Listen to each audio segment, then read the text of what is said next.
morning sky turned from deep black to purple as Miguel walked along the shoreline. His worn fishing boots left deep prints in the wet sand. The storm last night had been one of the worst in years.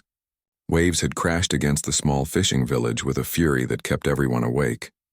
Now, as the first light of dawn broke over the horizon, Miguel surveyed the damage. Driftwood, seaweed, and all sorts of debris littered the beach. It was Miguel's routine to walk this stretch of the Baja California coast before setting out in his boat. He'd been doing it for 30 years, ever since his father had taught him how to fish these waters. The old man used to say the morning walk cleared your head and helped you spot where the fish might be hiding that day. Miguel stopped to pick up a piece of smooth sea glass, turning it over in his weathered hands. The green glass had been polished by years in the ocean. He pocketed it, thinking his granddaughter would like to add it to her collection. That's when he noticed something strange further down the beach.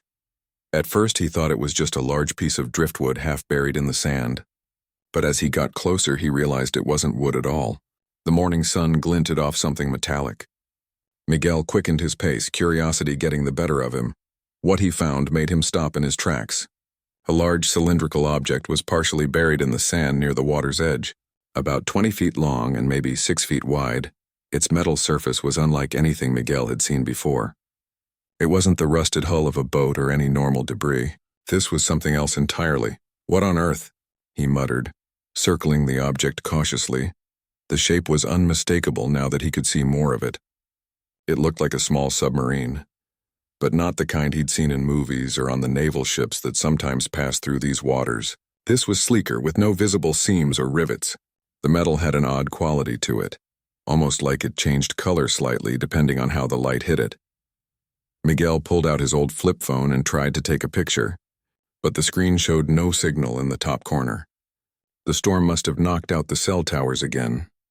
He debated whether to continue his morning fishing plans or head back to the village to tell someone about his discovery.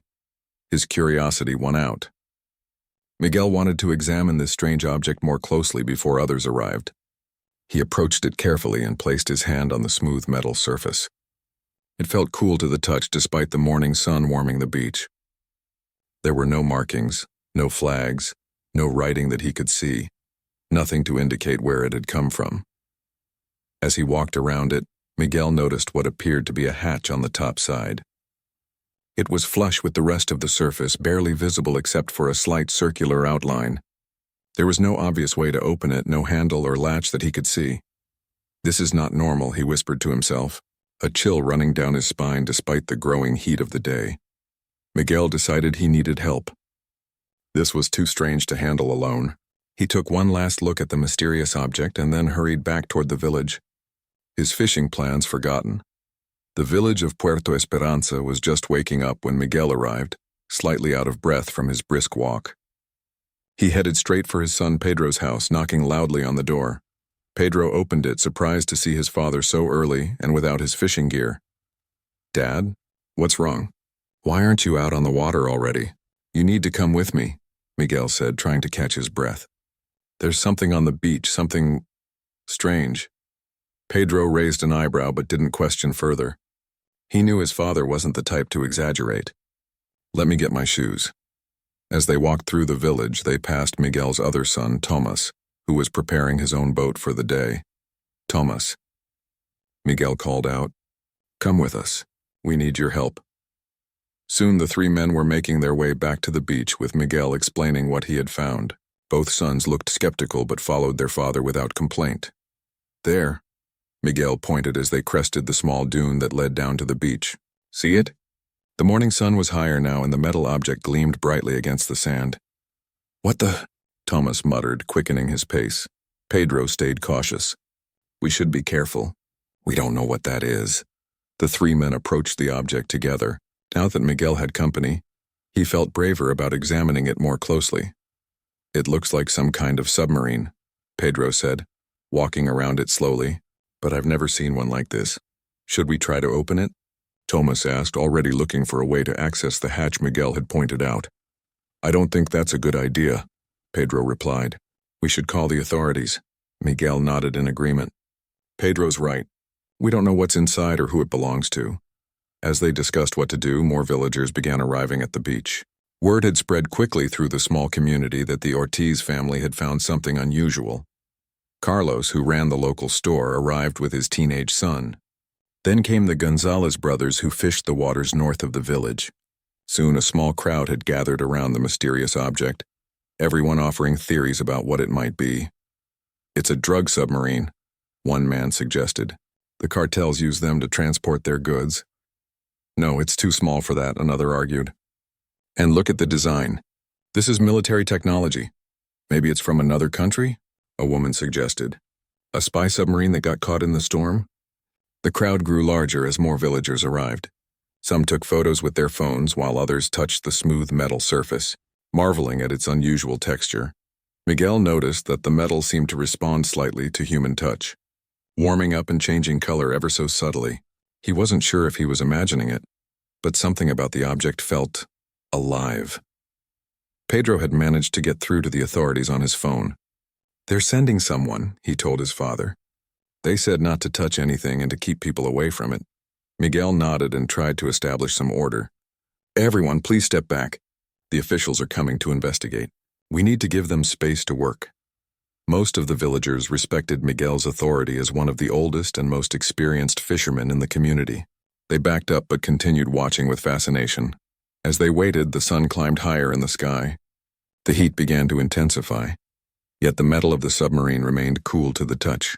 Even more strange, the sand around it was dry, as though the object somehow repelled the morning dew and seawater.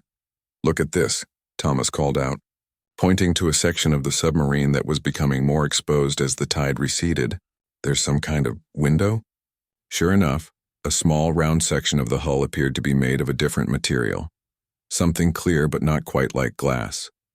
It was too cloudy to see inside, but its presence suggested that whatever this vessel was, it was designed for people to see out of it. "Do you think there's someone inside?" a woman asked nervously. The question hung in the air, creating an uncomfortable silence among the onlookers. Nobody had considered that possibility until now. Miguel approached the window-like section and tried to peer inside, but it was impossible to see anything. He placed his ear against it, listening for any sound from within. "Nothing. I don't hear anything," he reported back to the anxious crowd. "But that doesn't mean it's empty." The mood shifted from curiosity to unease. What if there were people trapped inside? What if they needed help? "Maybe we should try to open it after all," Thomas suggested. "If someone's in there, they could be hurt or running out of air." Pedro shook his head firmly. "The authorities said not to touch it. We need to wait." The debate might have continued, but it was interrupted by the distant sound of vehicles approaching. Two official-looking trucks were making their way down the beach access road, kicking up sand as they drove. Finally, Miguel sighed with relief. He was glad to hand this mystery over to people who might actually understand what they were looking at. As the trucks got closer, Miguel could see they were Coast Guard vehicles. 4 uniformed officers jumped out and quickly approached, asking the crowd to move back even further. "Who found this object?" one of the officers asked. Miguel stepped forward. "I did, this morning after the storm." The officer nodded and took Miguel aside to ask him detailed questions about the discovery. Meanwhile, the other officers set up a perimeter around the submarine, using yellow tape to keep the curious villagers at bay. More vehicles arrived, police cars, another Coast Guard truck, and an unmarked black SUV from which emerged several people in plain clothes who looked like government officials. Miguel watched as they set up equipment around the submarine, devices to measure radiation, cameras to document every inch of the object, and communication gear to report their findings. One of the plainclothes officials approached Miguel after he finished speaking with the Coast Guard officer. "Mr. Ortiz, I'm Agent Lopez. Thank you for reporting this promptly. Did you or anyone else attempt to open this object?" Miguel shook his head. "No, we didn't know how, even if we wanted to. There's no obvious way to open it." Agent Lopez nodded, looking relieved. "Good. We'll take it from here. We may need to speak with you again later." As the agent walked away, Miguel couldn't help but notice how tense the officials seemed. They were trying to appear calm, but their hurried movements and urgent whispers told a different story. Whatever this thing was, it clearly had them worried. Miguel joined his sons and the rest of the villagers behind the yellow tape. Together they watched as the authorities worked, all wondering the same thing. What exactly had washed up on their quiet beach, and what would they find when they finally managed to open it? The beach transformed into a hive of activity as more officials arrived throughout the morning. Miguel and his sons watched from behind the yellow tape as people in various uniforms hurried around the mysterious submarine. The crowd of villagers had grown, with nearly everyone from Puerto Esperanza coming to see the strange object that had washed up on their shore. "What do you think it is, Dad?" Pedro asked, his eyes fixed on the submarine. Miguel shook his head. "I've been fishing these waters for 30 years and I've never seen anything like it." A helicopter appeared on the horizon, the rhythmic thump of its blades growing louder as it approached. It landed in a cleared area further up the beach, kicking up swirls of sand. A woman stepped out carrying a large case of equipment. She ducked under the spinning blades and was immediately greeted by Agent Lopez, who escorted her toward the submarine. "Who's that?" Thomas wondered aloud. An older Coast Guard officer standing nearby overheard him. "Dr. Elena Fuentes," he said.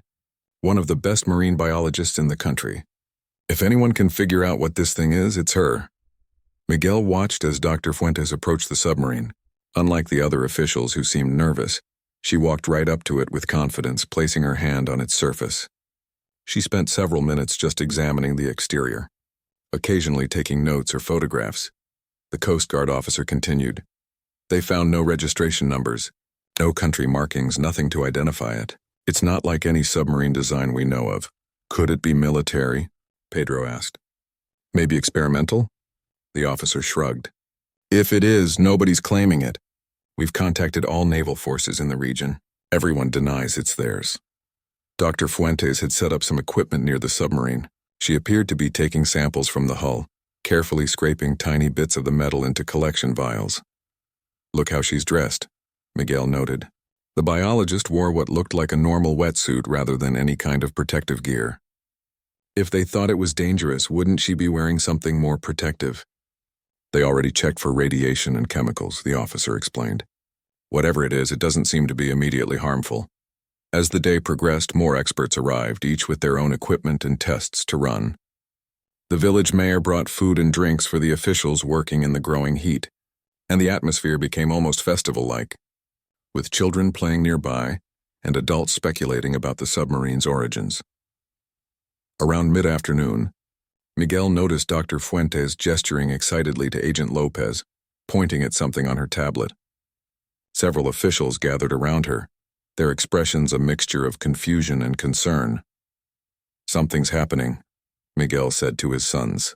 They watched as the officials engaged in what appeared to be an intense discussion. After several minutes, Agent Lopez approached the yellow tape. "Mr. Ortiz," he called.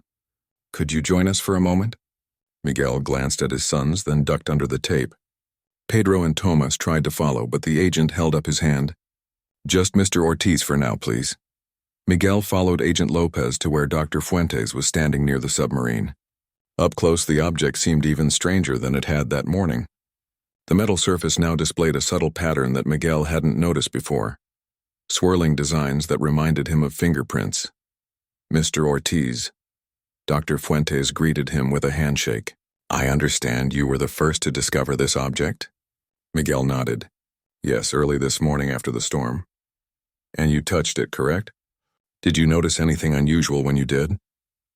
Miguel thought back to his first encounter with the submarine. It felt cool, even though the sun was already warming the beach. "And I thought maybe, but it seemed impossible." "What seemed impossible?" Dr. Fuentes pressed. "It seemed like it changed color slightly when I touched it, just a little around where my hand was. But I figured it was just the light playing tricks." Dr. Fuentes and Agent Lopez exchanged glances. "You weren't imagining it," she said. "The material appears to react to human touch. It changes temperature and color in response to contact." She handed him her tablet, showing microscopic images of the metal. "This isn't any alloy we're familiar with. The molecular structure is, well, it's like nothing I've ever seen." Miguel studied the images, though he didn't understand what he was looking at. "What does that mean?" Agent Lopez cleared his throat. "It means we're not sure where this submarine came from or who built it." "You think it's foreign? From another country?" Dr. Fuentes took back her tablet. "We're not jumping to conclusions, but the technology appears to be beyond current capabilities. At least beyond what's publicly known." She led Miguel around to the area where the window-like section was located. We've been trying to see inside using various imaging technologies, but something in the hull blocks most of our scans. However, we did detect what appear to be life signs. Miguel's eyes widened. There's someone alive in there? We're picking up faint biological signatures, she clarified. But they're unusual. We can't be certain what we're detecting. Agent Lopez added, That's why we called you over. You've lived on this coast your entire life. Have you ever seen or heard of anything like this before? Any stories, legends, unusual sightings? Miguel thought carefully. There are always stories among fishermen. Lights under the water, strange objects in the sky. Most of us don't pay them much attention. He paused, remembering something. Though about 10 years ago, my friend claimed he saw something like a metal whale dive beneath his boat. We all thought he'd had too much to drink, but he insisted it was real. Said it moved too fast and smooth to be any animal. Dr. Fuentes made a note of this. Anything else? Miguel shook his head. Nothing I can recall. But why ask about stories? Don't you have equipment that can tell you what this is? Science can only tell us so much, Dr. Fuentes said.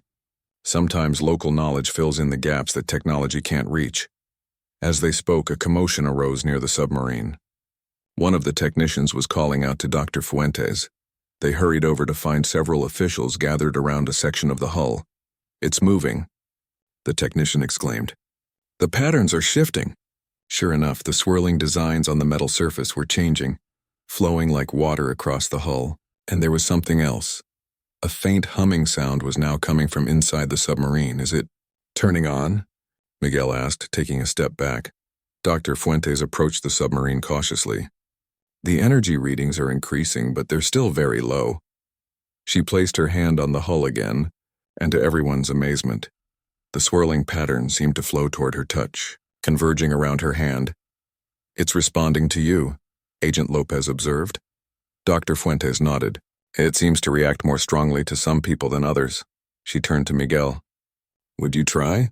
Hesitantly, Miguel placed his hand on the submarine next to hers. The patterns swirled toward his hand as well, but less intensely. Fascinating, Dr. Fuentes murmured. It's almost like it's tasting us, learning about us through touch.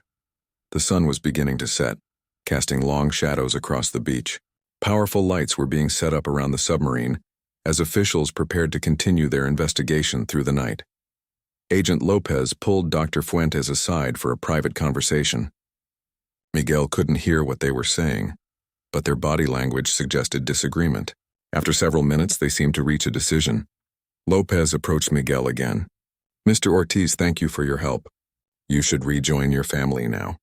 We're going to attempt to open the submarine. Open it how? There's no hatch or door that I could see. Dr. Fuentes believes she's found a way, he said without elaborating. For safety reasons, we're going to ask all civilians to move back to the village. We'll let you know when it's safe to return. Miguel rejoined his sons behind the yellow tape, where an officer was already instructing the villagers to return home. Most protested, unwilling to miss whatever was about to happen. We have the right to know what washed up on our beach, someone shouted. The mayor stepped forward, trying to calm everyone. Let's give them space to work safely. They've promised to keep us informed. Reluctantly, the crowd began to disperse, though many lingered at the edge of the beach, unwilling to go far. Miguel and his sons walked slowly back toward the village, frequently glancing over their shoulders at the illuminated work area. They know more than they're telling us, Pedro said quietly. Miguel nodded. Whatever that thing is, it's not just some lost submarine. As darkness fell completely, the beach behind them glowed with the powerful work lights. The official vehicles formed a protective circle around the submarine. But from where Miguel stood at the edge of the village, he could still see Dr. Fuentes moving around the object, her white coat visible in the bright lights. I'm staying to watch, Miguel decided. Finding a seat on a large piece of driftwood, his sons joined him without a word. One by one, other villagers made the same choice, gathering in small groups along the edge of the beach. Nobody wanted to miss what would happen when they finally managed to open the mysterious vessel that had appeared so suddenly in their quiet corner of the world. As they waited in the growing night, the lights on the beach seemed to grow brighter, and the faint humming from the submarine became audible even at this distance. Something was happening, something that Miguel sensed would change their peaceful village forever. Night had fully fallen over Puerto Esperanza. The moon hung low over the ocean, competing with the harsh artificial lights surrounding the submarine. Miguel sat with his sons on their driftwood perch, watching the distant activity on the beach. More government vehicles had arrived, including 2 large trucks with satellite dishes on top. Whatever was happening, it was important enough to bring in significant resources. "They're not telling us something," Pedro said, passing a thermos of coffee to his father. "Look at all that equipment. This isn't just about a lost submarine." Miguel nodded, warming his hands on the thermos.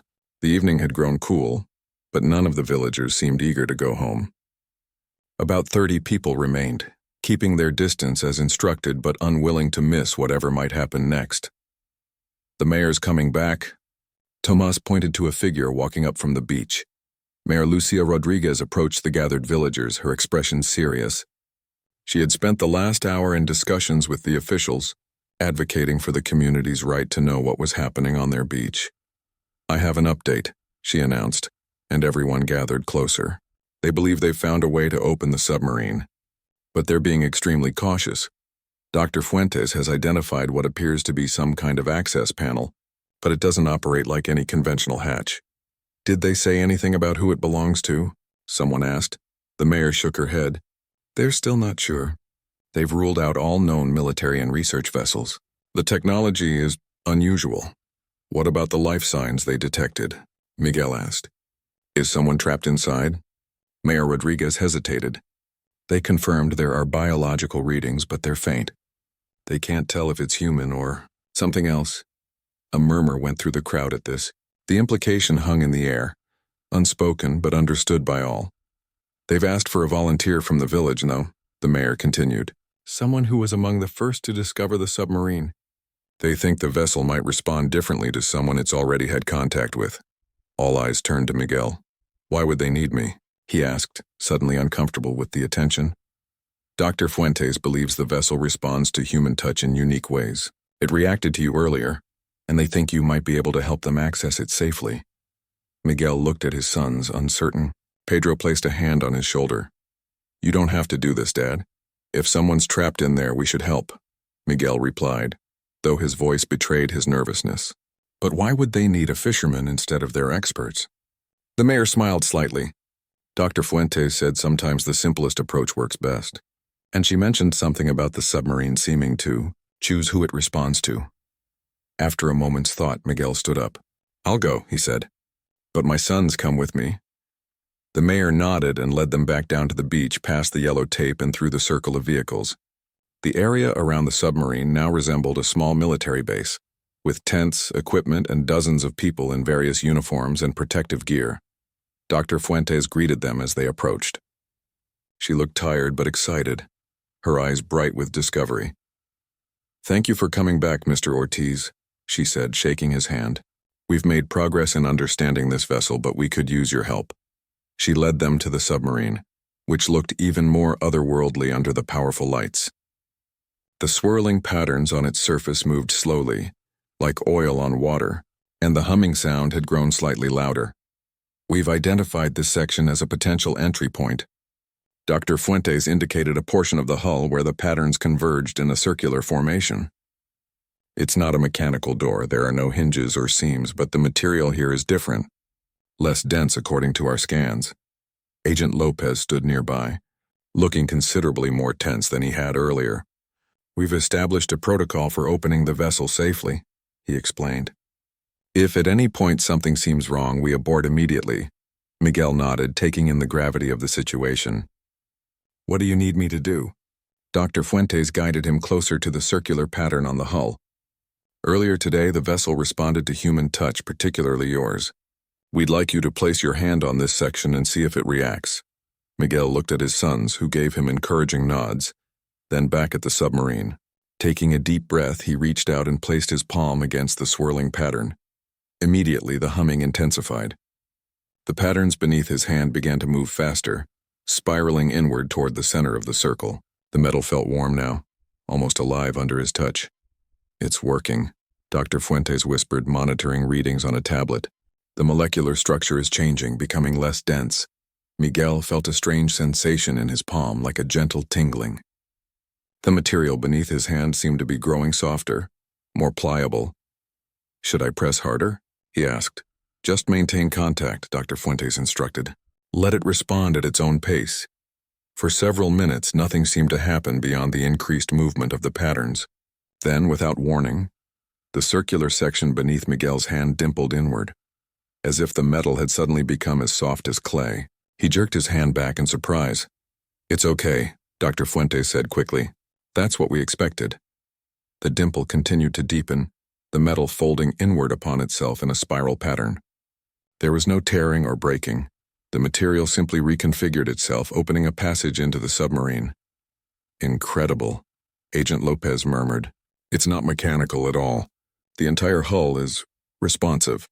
As the opening widened, cool air rushed out from inside the submarine, carrying a faint, unfamiliar scent, something like ozone mixed with seawater, but with an underlying sweetness no one could identify. Medical personnel moved forward with sensors, testing the escaping air. No detectable pathogens, one reported after a moment. Oxygen levels slightly higher than our atmosphere, but breathable. No toxic gases. Dr. Fuentes nodded and turned to Miguel. "Thank you. We'll take it from here." But Miguel found himself oddly reluctant to step away. Something about the submarine called to him, a feeling he couldn't explain. "I want to see what's inside," he said. Agent Lopez frowned. "That's not possible. This is now a secure operation." "He helped us open it," Dr. Fuentes interrupted. "And the vessel seems to respond to him specifically." She looked at Miguel thoughtfully. "Perhaps there's a reason for that." After a brief discussion among the officials, a compromise was reached. Miguel would be allowed to observe the initial entry, but from a safe distance. His sons would have to wait outside the established perimeter. A specialized team arrived wearing what looked like hazmat suits, though lighter and more flexible than usual. They carried equipment for documenting every aspect of the submarine's interior. Video cameras were set up around the opening, ready to record whatever they might find. "We're ready," the team leader announced. Dr. Fuentes put on protective gear, but opted for a lighter version than the entry team. "I want to maintain better tactile sensitivity," she explained when questioned. "If the interior responds to touch like the hull, standard gloves might interfere." Miguel was given a protective mask, but nothing more. "Stay behind the yellow line," Agent Lopez instructed, pointing to a newly established boundary a few meters from the submarine. "Do not approach unless specifically asked to do so." The atmosphere was tense as final preparations were made. The entire beach had gone quiet, even the waves seeming to hush as the moment of entry approached. The villagers watching from a distance held their collective breath. 2 team members approached the opening with powerful lights. The spiral-shaped passage was about a meter wide now, easily large enough for a person to enter. One of them peered inside, shining his light into the darkness. "I see a central chamber," he reported. "Curved walls, some kind of control panels or displays. No immediate signs of occupants." The team leader gave the signal and the 2 men carefully entered the submarine. Everyone outside watched the video feeds as the camera-equipped team made their way inside. The interior was surprisingly spacious, with a central area surrounded by what appeared to be workstations or control panels. The walls were the same strange metal as the exterior, with the same flowing patterns, though more subdued. "No conventional propulsion system visible," one team member noted as they explored. "No engine room as we would understand it." "These panels have no buttons or switches," reported the other.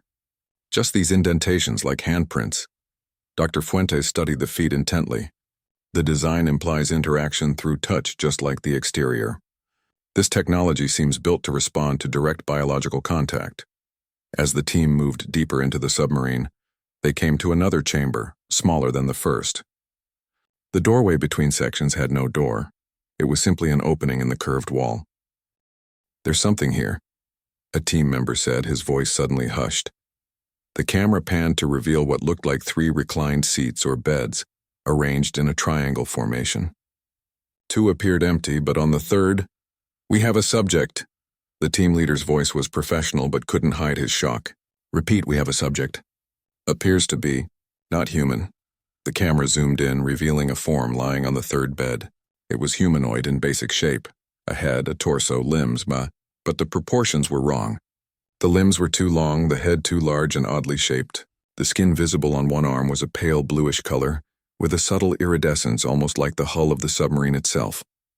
"Is it alive?" Agent Lopez asked tensely. There was a pause as the team took readings, registering very faint life signs. "If this being is alive, it's in some kind of extremely reduced metabolic state." Dr. Fuentes had gone completely still, her eyes wide as she watched the feed.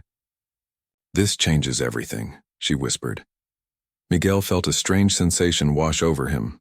Not fear exactly, but a profound sense of awe mixed with disbelief. After 30 years of fishing these waters, believing he knew them intimately, something entirely unknown had arrived on his beach. Agent Lopez was already on his phone, speaking rapidly to someone in authority. "Yes, sir," confirmed non-terrestrial biological entity. "We're implementing Containment Protocol Delta." He hung up and turned to the gathered personnel.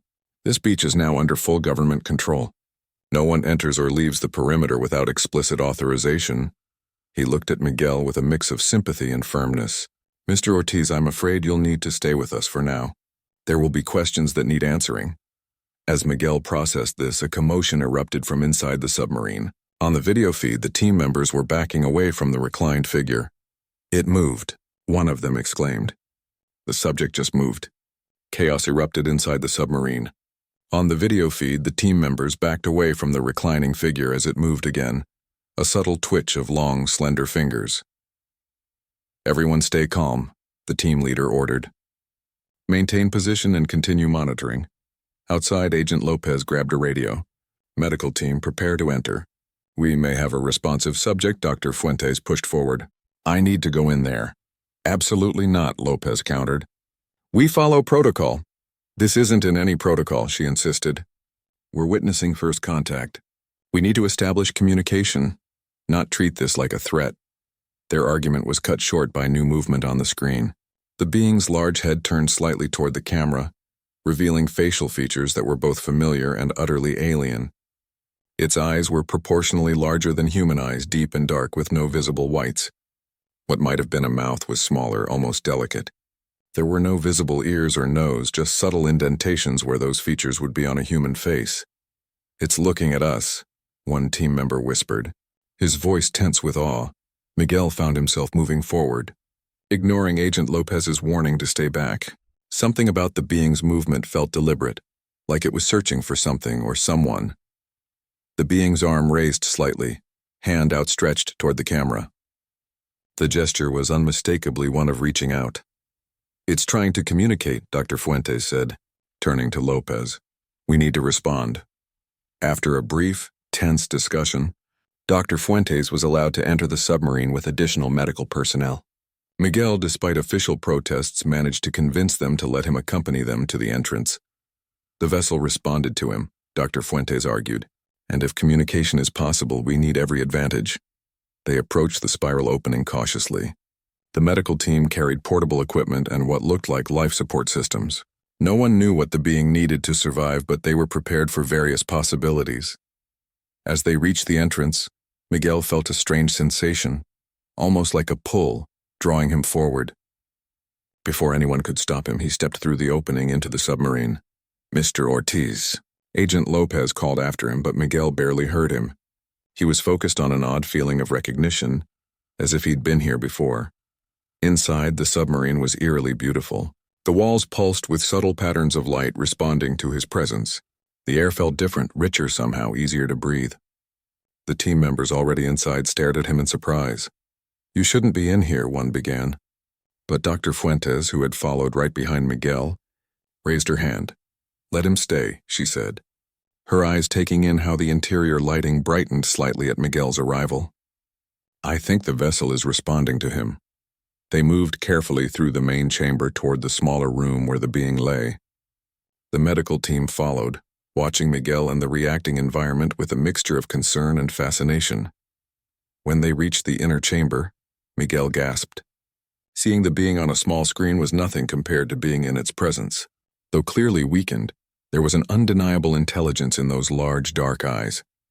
The being watched them enter, its gaze moving from person to person before settling on Miguel. Again, it reached out a slender, blue-tinged hand. "I think it wants you to approach." Dr. Fuentes said softly. Miguel hesitated, then stepped forward. The being's fingers stretched toward him, trembling slightly with the effort. "Should I touch it?" he asked, uncertain. Dr. Fuentes looked torn between scientific caution and the clear opportunity for contact. "If you're comfortable doing so. But be gentle, it appears weak." Slowly, Miguel extended his hand. As their fingertips met, a jolt of something like static electricity passed between them. But instead of pain, Miguel felt a rush of images flooding his mind.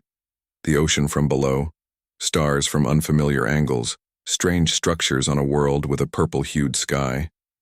And overwhelming all of it, a sense of desperate urgency. He pulled back, gasping. "It showed me things, and what things?"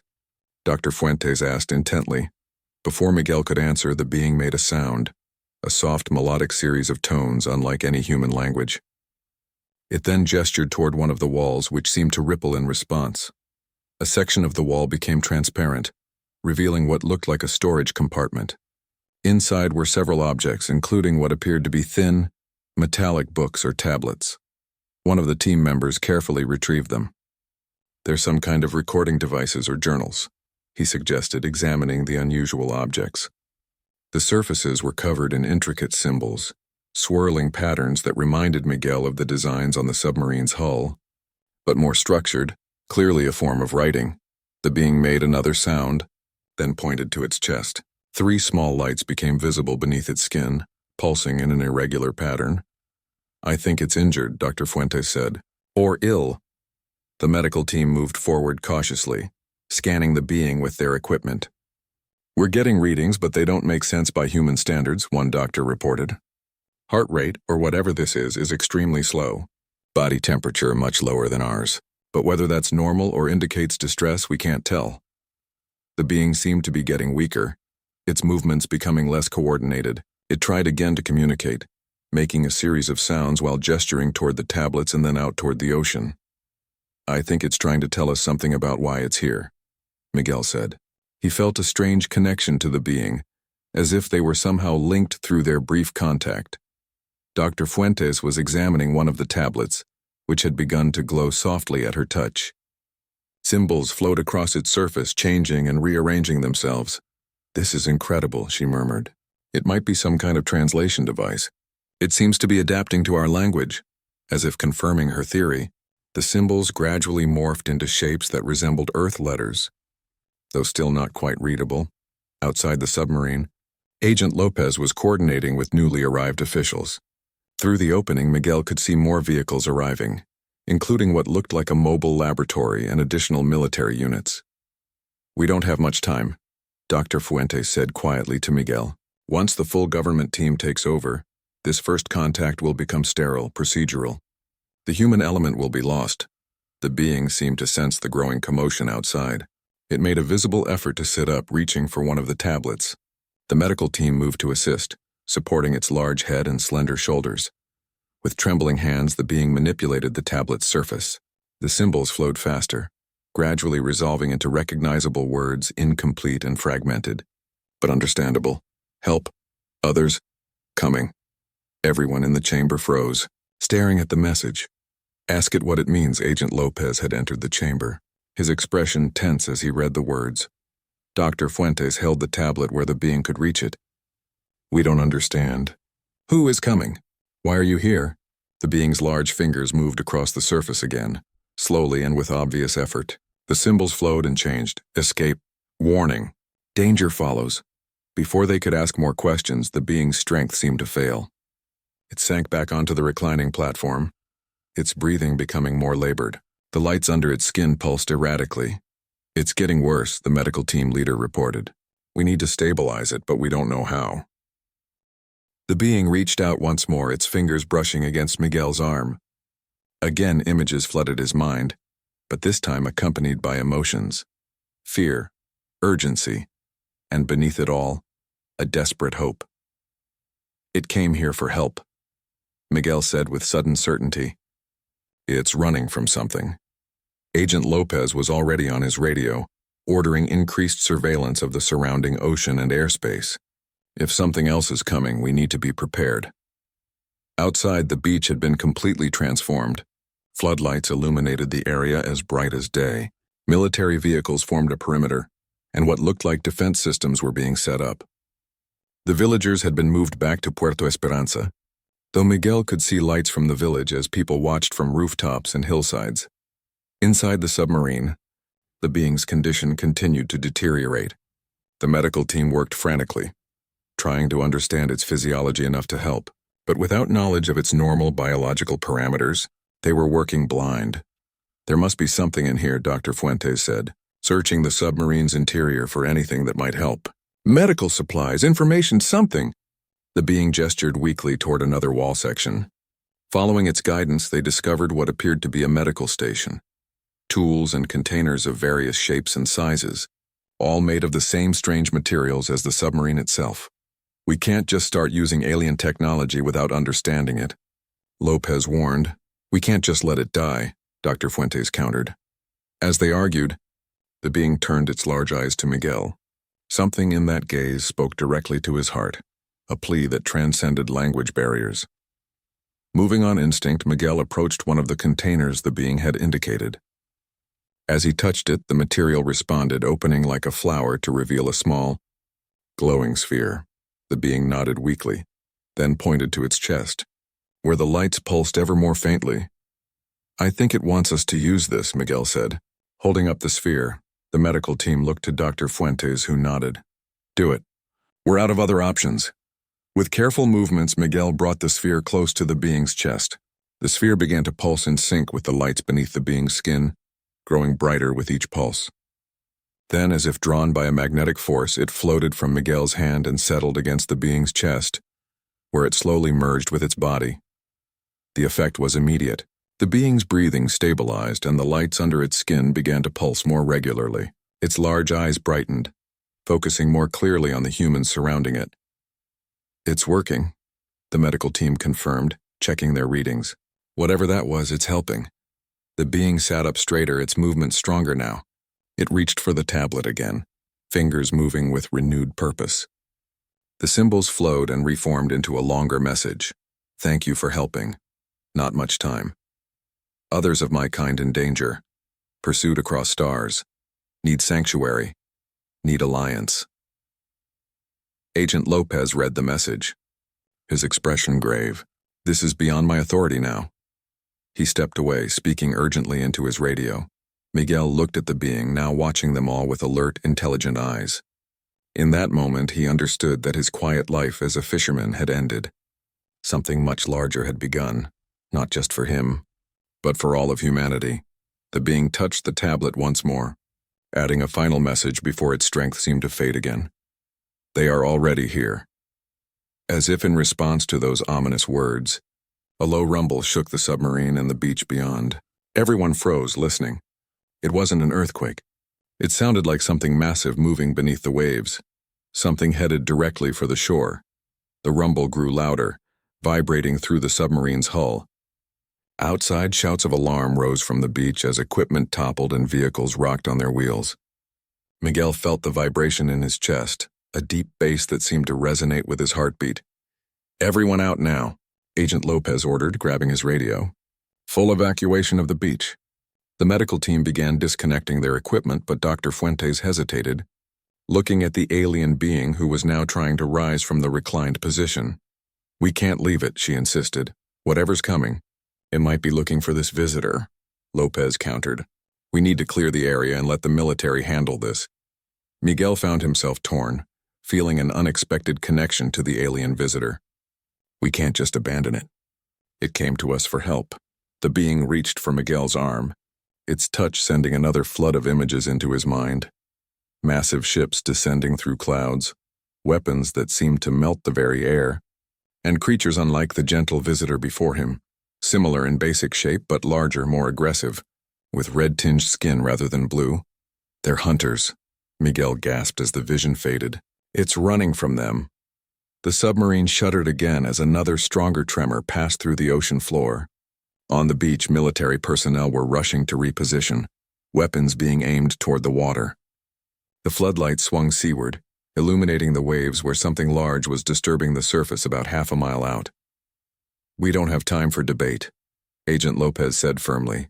Government protocols for this situation are clear. What protocols? Dr. Fuentes demanded. There are no protocols for first contact. There are protocols for protecting national security, Lopez replied, his voice hard. And they involve securing the alien technology and any biological entities for study. Miguel saw the fear flash in the being's large eyes as it understood Lopez's meaning. Its gaze met Miguel's, and without words he felt its plea for help. Making a split-second decision, Miguel stepped between Lopez and the alien. This isn't right, he said. It came in peace, asking for sanctuary. Before Lopez could respond, the submarine lurched violently. The wall screens flashed with symbols and a high-pitched sound filled the chamber, clearly an alarm of some kind. What's happening? One of the team members shouted over the noise. The being reached for the tablet, its fingers moving with desperate speed. The message was brief but clear. They have found me, must leave, help or all in danger. Outside, a column of water erupted offshore, illuminated by the powerful floodlights. Something massive was surfacing, much larger than the visitor's submarine. Its dark shape broke the water's surface easily 3 times the size of the first vessel. Unlike the sleek, seamless design of the visitor's craft, this new arrival bristled with angular projections that might have been weapons. Inside the smaller submarine, systems that had been dormant suddenly flared to life. The wall patterns pulsed rapidly and the humming sound intensified. It's powering up, Dr. Fuentes realized. The submarine is activating. Agent Lopez grabbed his radio again. All units, the alien vessel is showing signs of activation. Prepare containment measures. Miguel felt the tension building to a breaking point. Whatever was coming would not bring peaceful first contact. That much was clear from the visitor's fear and the military-like appearance of the approaching vessel. In moments, the beach would become a battleground, with his village caught in the crossfire. The being touched Miguel's arm again, this time with what felt like a question, an offer rather than just information. In his mind, Miguel saw the smaller submarine submerging, escaping into deeper waters while the military forces engaged the larger vessel. He understood what it was asking. It needed help to escape. Dr. Fuentes had seen the exchange. Miguel, she said quietly, what did it show you? It wants to leave before those others arrive, he replied. It needs my help. Lopez stepped forward. That's not happening. This vessel is now government property, and this being is in protective custody. Protective? Miguel challenged. Or are you planning to dissect it and take apart its ship to learn its secrets? The doctor's expression confirmed Miguel's fears. The being knew it too. Its large eyes reflected understanding of the human conflict playing out before it.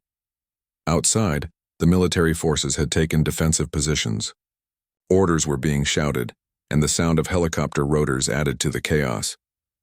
The larger vessel had fully surfaced now, a dark silhouette against the night sky, hovering just above the water's surface about a quarter-mile offshore. The being struggled to stand, clearly still weak despite the medical intervention. It touched several panels on the wall and the submarine's humming intensified further. It's trying to leave, Lopez realized, reaching for his sidearm.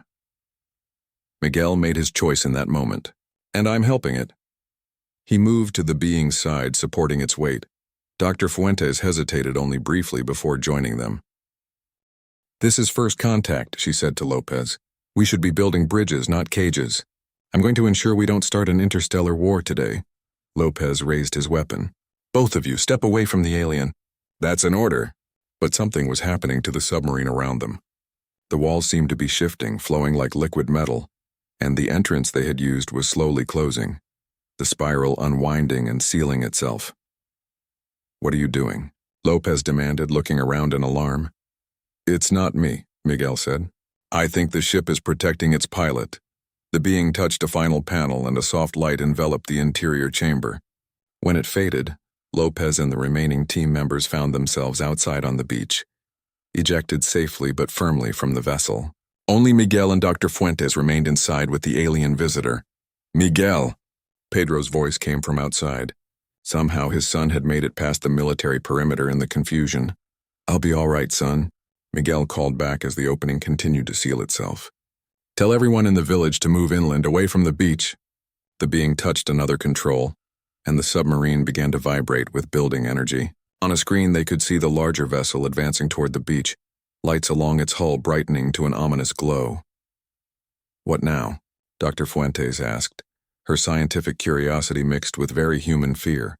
The being gestured toward two empty reclined seats, the same ones where Miguel had earlier noticed vacant spots. The meaning was clear. They needed to secure themselves. "Are we leaving with it?" Miguel asked, surprised. Dr. Fuentes looked back at the now sealed entrance, then at the approaching threat on the screen. "I think we just became part of first contact whether we planned to or not." They helped the being to its seat, then took positions in the vacant ones.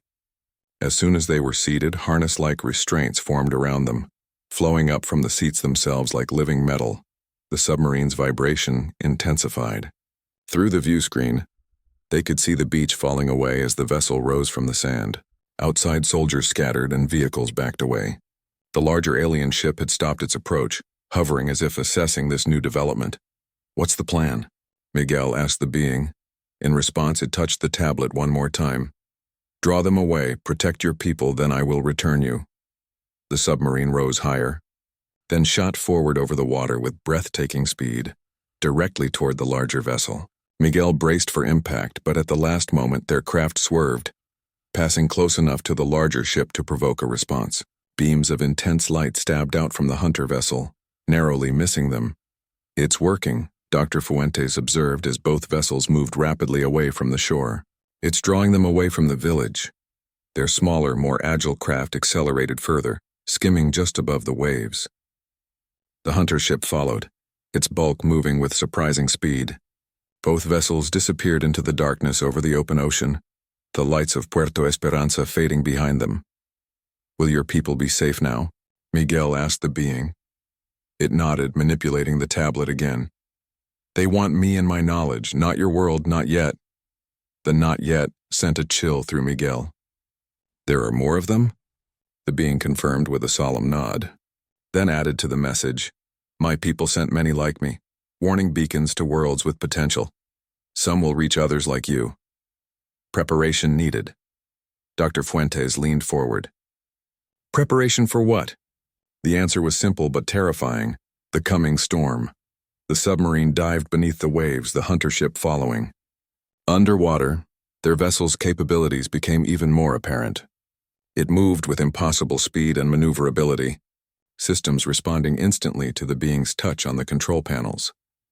For nearly an hour, they led the larger ship on a chase through deep ocean canyons and currents. Eventually, the being indicated that they had successfully evaded their pursuers.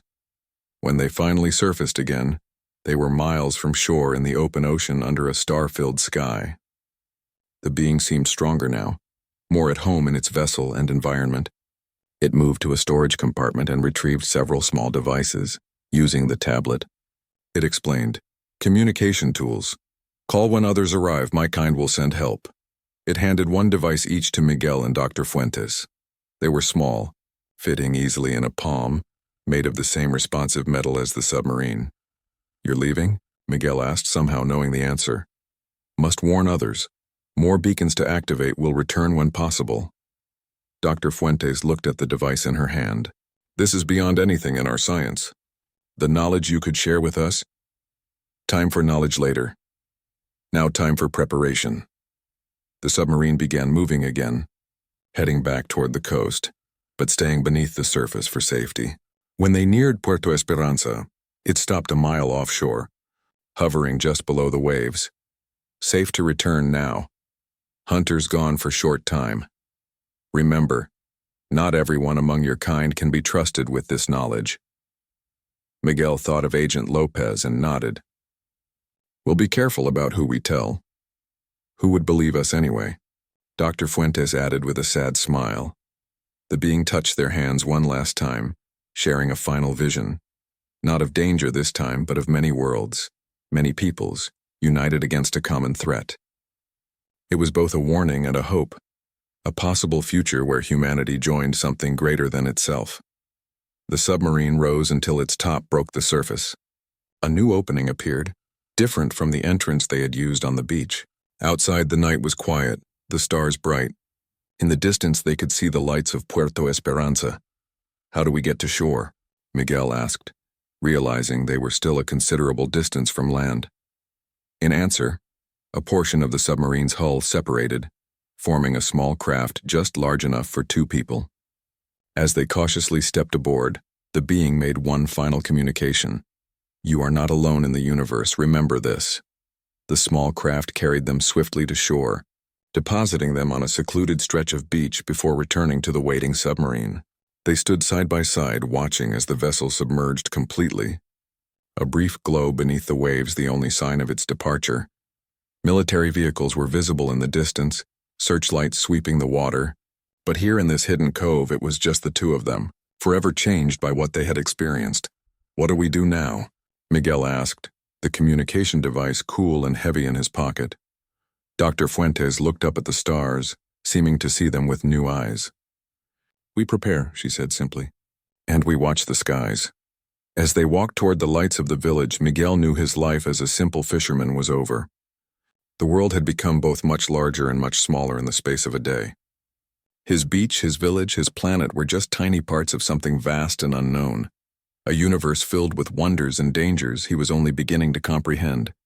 And somewhere out there among the stars, their visitor continued its journey, carrying word of the small blue planet where it had found brief sanctuary and unexpected allies. Miguel touched the device in his pocket and wondered when, not if, they would see its kind again.